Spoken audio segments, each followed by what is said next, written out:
The Midnight Hauntings.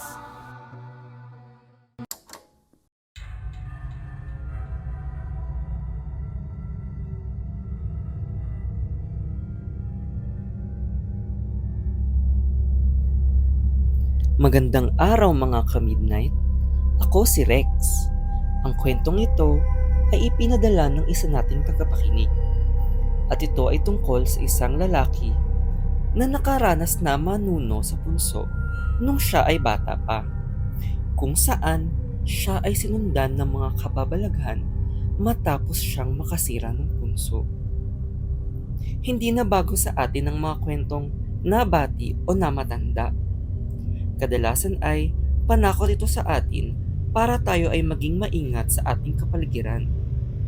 Ako po si Alan at ang aking kwento ay nagsimula nung ako ay bata pa. Nung ako ay bumisita sa bahay ni Lola. Malawak ang likod bahay ni Lola Igna sa aming probinsya, kaya naman dun kami laging nagbabakasyon ng aking pamilya. Tuwing summer break ay umuwi kami doon at nananatili ng ilang linggo. Kaya medyo pamilyar na ako sa pasikot-sikot ng kanilang bahay. Madalas ay nakikipaglaro ako sa aking mga pinsan sa loob ng bahay. Ngunit kami din ay naghahabulan sa likod bahay kung saan malawak at maraming mga puno. Ang paborito naming laro ay unahan sa pag-akyat sa matataas na puno. Doon namin unang natanaw ang punso. Mataas ang punso at madaming insekto dito. Hindi ako naniniwala sa punso at ang alam ko ay bahay lang ito ng mga langgam. Doon ako hinamon ng mga pinsan ko na lapitan ko daw kung hindi ako natatakot. Nagulat ako nang madapa ako habang papalapit at naitulak ang punso. Nagtakbuhan kaming magpipinsan at umuwi sa kanya-kanyang bahay. Sinabi kong huwag nilang ikwento ang nangyari dahil baka mapagalitan kami sa paninira sa likod bahay ni Lola. Halos nakalimutan ko na ang nangyari nang bigla akong maalimpungatan nung gabi. Pagdilat ko ay may parang maliit na tao na nakatagan sa aking dibdib at hirap akong huminga. Kitang-kita ko ang mapupulang mga mata nitong nakatitig sa akin habang nakangiti ng masama. Dahan-dahan itong lumapit sa aking muka hanggang mapasigaw ako. Nagising ang aking mga magulang dahil sa lakas ng aking sigaw. Pagbukas ng ilaw ay kitang-kita nilang nanginginig ako sa takot at namumutla na. Nang tanungin ako, ay sinabi kong may nakita akong tila ba duwende. Sinabi lang nila sa akin na binabangungot lang ako. Kinabukasan nun ay wala akong gana at mabigat ang aking katawan. Nanghina ako dahil halos hindi na ako makatulog buong gabi nun. Nang tanungin ako ni Lola Igna kung bakit ako matamlay, ay ikwinento ko na ang naganap sa may punso. Pinagalitan ako ni Lola Igna, hindi dahil nagulo ko ang kanyang likod bahay, kundi dahil sa pagbulabog ko daw sa nuno sa punso. Hindi daw dapat namin inistorbo ito at nilayuan namin nung una pa lang namin itong nakita. Baka daw ako ay mamatanda sa aking nagawa. Matagal na daw niyang hindi ginagalaw ang punso na iyon dahil ayaw niyang mabati ng nuno. Agad siyang tumawag ng albularyo, ngunit kinabukasan pa ito darating. Pinagsabihan ako ni Lola na wag muna lumabas ng bahay at sa loob lang muna maglaro. Habang ako ay nasa loob ng bahay, ay naririnig ko ang aking mga pinsan na naglalaro ng habulan sa likod bahay. Ako ay nasa sala lang at naglalaro ng mga laruan ko dahil hindi ako makalabas.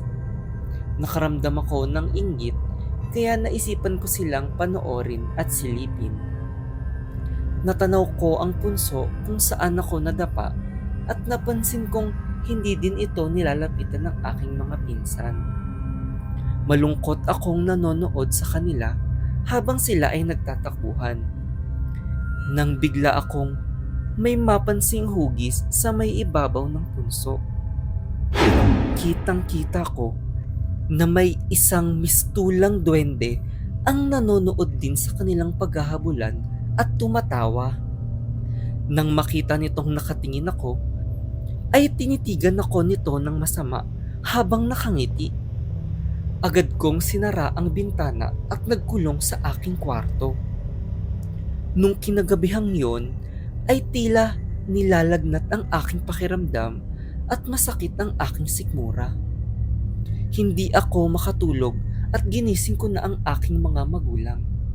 Sa una ay pinainom lang nila ako ng gamot, ngunit ako ay biglang sumuka ng marami.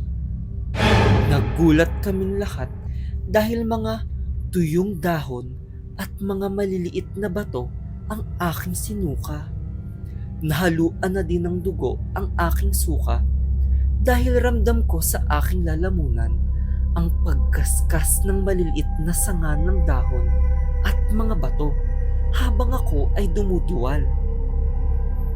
Nakaratay lang ako sa aking kama dahil ako ay hinang-hina sa dami ng aking sinuka. Nagmamadali silang magtawag ng albularyo habang ako ay nakatulog na sa panghihina. Nang manghahating gabi ay naalimpungatan ako sa boses na tila tumatawa. Pagdilat ko ay tumambad sa aking kisame ang isang maliit na tao na nakabaliktad at tumatawa. Ang boses nito ay tila pambata at dahan-dahan itong gumapang sa kisame papalapit sa akin. Sa panghihina ko ay hindi na ako nakasigaw. Tumagan ulit ito sa aking dibdib at tumatawa lang. Bumubulong ito sa kakaibang lengguwahe, ngunit sa hindi maipaliwanag na dahilan ay naiintindihan ko ito. Sinasabi niyang kailangan daw akong matuto sa pag-istorbo ko sa kanyang tirahan. Sakto ay pumasok si Lola Igna sa aking kwarto dahil dumating na daw ang albularyo. Biglang naglaho ang nuno bago pa siya makita ni Lola. Agad akong dinasalan ng albularyo at tinawas gamit ang kandila. Pinatak niya ang kandila sa tubig at lumabas ang hugis ng isang duwende. Sinabihan ako ng albularyo na kailangan kong mag-alay ng manok at magsindi ng kandila sa may punso. Siguraduhin ko daw na humingi ako ng tawad dito at huwag na ulit bulabugin pa ang punsong iyon.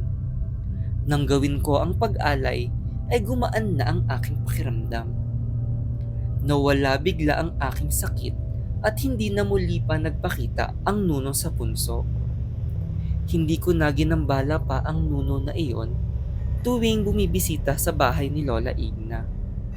Ilang taon na ang lumipas, ngunit hanggang ngayon ay nandun pa din ang punso. Magsilbing aral sana ito na ingatan natin ng kalikasan at huwag mang istorbo sa ating kapaligiran.